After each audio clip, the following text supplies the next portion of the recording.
Some moments in time just pop back in my head with my newfound clarity. And those are moments that were good. I was trusted and people wanted me around.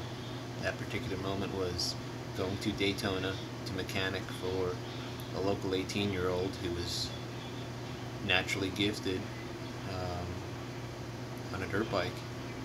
It had been years since somebody wanted me with them as their hype man, which I had done plenty of times for kids younger. As a hype man, you pull up to the gate. You don't want to be nervous. You want somebody to pack you a good rut. You don't want to wheelie off the gate, but you want to have some aggression, verbal war paint. All right. So the Mac family. I didn't make you too proud on a couple occasions. Never meant to upset you guys. I can honestly say never did anything in front of DJ or any of the kids that would make them look at me like, we don't want that guy around. He's bad news. I didn't even drink. I still don't drink. I never liked drinking. If it was socially acceptable, I didn't. And you guys were seasoned veterans and still accepted me. RV, gave you a place to eat, a place to sleep, your tools. I did a motor swap for you. I got your boy back on the gate for his second moto in the heat of the Daytona sun, and you paid $200 for me to get in there. I was clean then, healthy, happy for times like that. That's why I call this Moto program, is because all I've ever wanted to do was be a dad to a child that showed promise on two wheels, which is where I found my solace as a kid. That's the thing I love the most, is riding. It'll hurt you, but I got hurt because, I was riding like I was a crusty demon, and baggies were out, and there was no knee braces yet, and hand-me-down shit, old suspension, stock stuff, pump gas, reused parts. Me as a mechanic, and I rode once a month, twice a month. Started late, but I'm still grateful for every opportunity I've had, every adversity on the trail that scared me. I can't get up that rain rut. I'm not gonna get lost. Croon taught me a lot about myself, so that's my goal. That's what I'm thankful for. Florida motocrossers. I'm no Kevin Kozad. I'm no saint, but I can save a certain kind of person.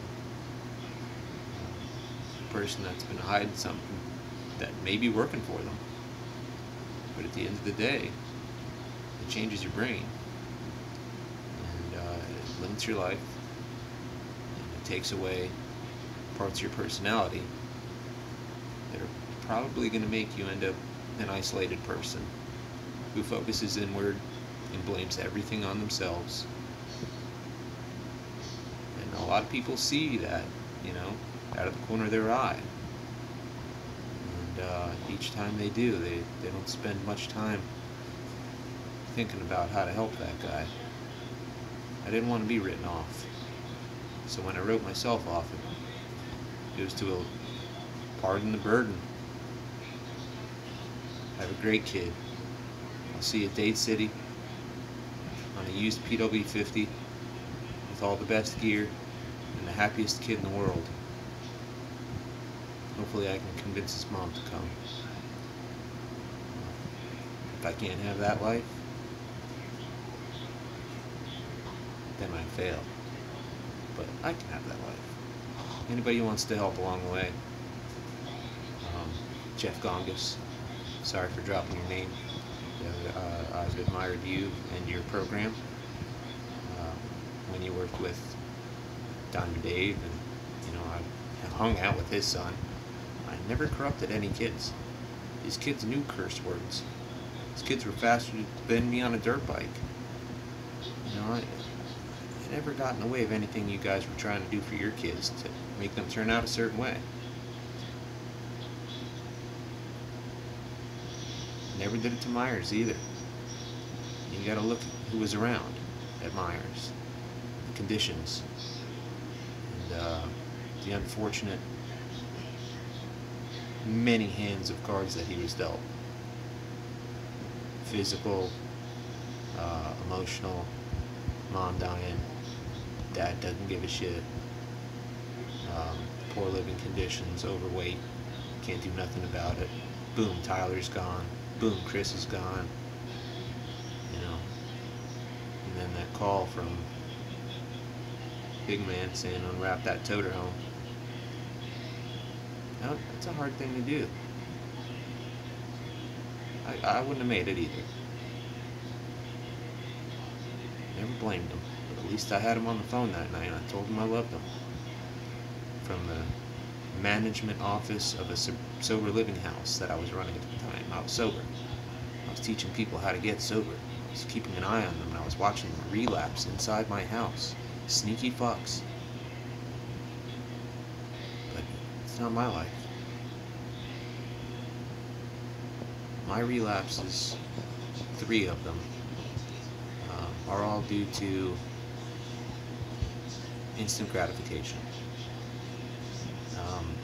I want what I want, and I'll build a wall, and I'll reserve space in my mind for a maybe, and that's why quitting never worked before.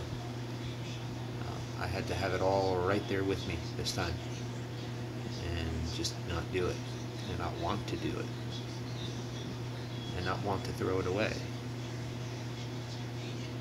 It's dangerous. It'll put you in prison, that amount.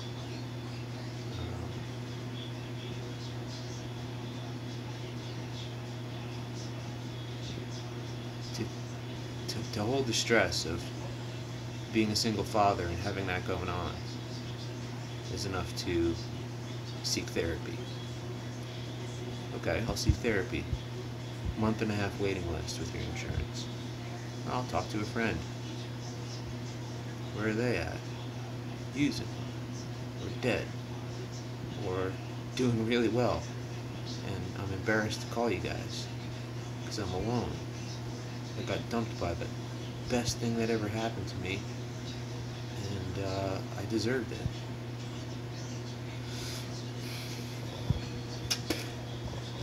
Anyway, dropping out of here at 8 minutes.